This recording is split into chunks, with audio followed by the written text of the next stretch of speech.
세비야 대 아틀레티코 마드리드. 자, 이 경기 순수 데이터로만 한번 파헤쳐 보겠습니다. 이번 라리가 경기 참 흥미로운 대결인데요.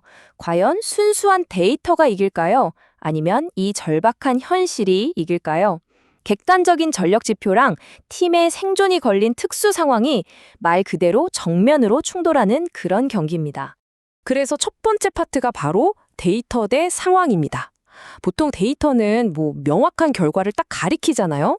근데 여기에 빡빡한 경기 일정이라던가 강등을 피하려는 그 생존 본능 같은 눈에 보이지 않는 변수들이 끼어들면 예측 모델이 완전히 뒤집힐 수도 있다는 거죠. 그 충돌 지점부터 한번 짚어보겠습니다. 자, 그래서 결론부터 말씀드리자면 모든 데이터 모드를 종합했을 때 가장 유력한 예측은 바로 세비야의 1대0 승리입니다. 그럼 이제부터 왜 이 스코어가 가장 가능성 높은 시나리오로 나왔는지 그 근거를 하나하나 뜯어보겠습니다.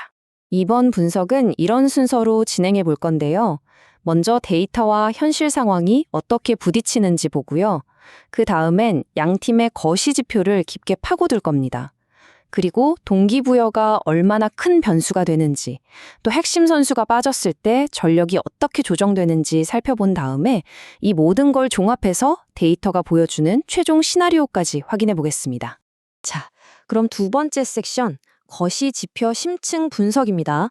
이제 모든 예측의 기본이 되는 아주 단단한 통계적 기반을 다져야겠죠.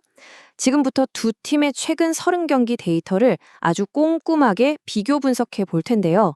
진짜 숫자들의 이야기는 여기서부터 시작됩니다. 우선 공격 효율성부터 볼까요? 이건 실제 넣은 골이랑 기대 득점, 즉 X주 값을 비교하는 건데요. 기대 득점이라는 게 뭐냐면 쉽게 말해서 이 정도 위치, 이 정도 상황에서 슛을 쏘면 보통 골이 들어갈 확률이 몇 프로다. 이걸 나타내는 수치거든요. 그러니까 얼마나 좋은 찬스를 만들었냐는 거죠.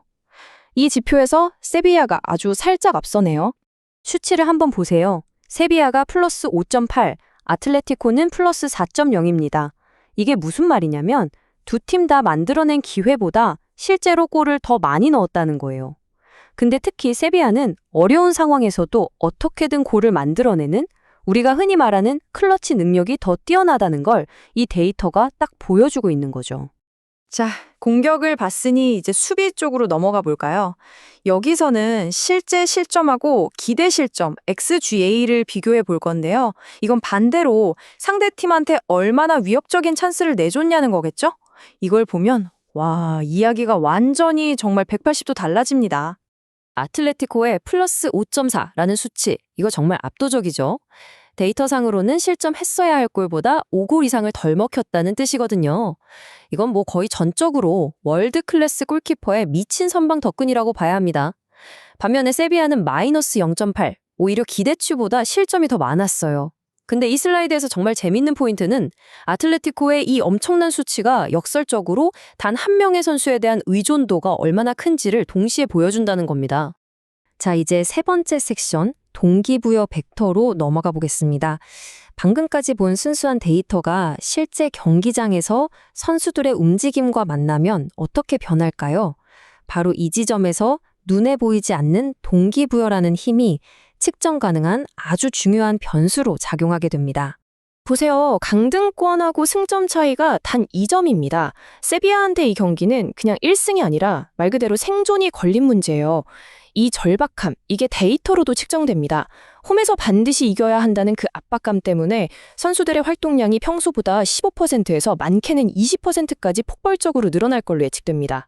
그럼 세비야의 핵심 공격 루트는 어떻게 될까요? 화면에서 보시는 것처럼 아주 단순하고 직접적일 겁니다. 첫째, 에주케나 바르가스 같은 빠른 윙어가 측면을 허물고, 둘째, 중앙으로 날카로운 크로스를 올립니다. 그리고 마지막, 아코르 아덤스 같은 공격수가 이걸 머리로 마무리하는 거죠. 특히 상대가 주전이 아닌 로테이션 수비진일 때는 이런 단순한 공격이 오히려 가장 강력한 무기가 될 수 있습니다. 반면에 아틀레티코의 상황은 완전히 다르죠. 그들의 시선은 이 리그 경기 넘어 저기 보이는 챔피언스 리그나 코파델레이 결승 같은 더 큰 무대에 쏠려 있습니다.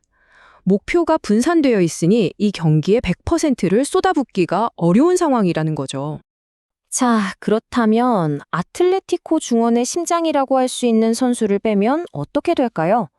바로 코케가 징계로 못 나오는데요. 이건 팀의 공격 전개를 지휘하는 컨트롤 타워가 그냥 사라지는 거나 마찬가지입니다. 빌더 플레이의 치명적인 타격일 수밖에 없죠.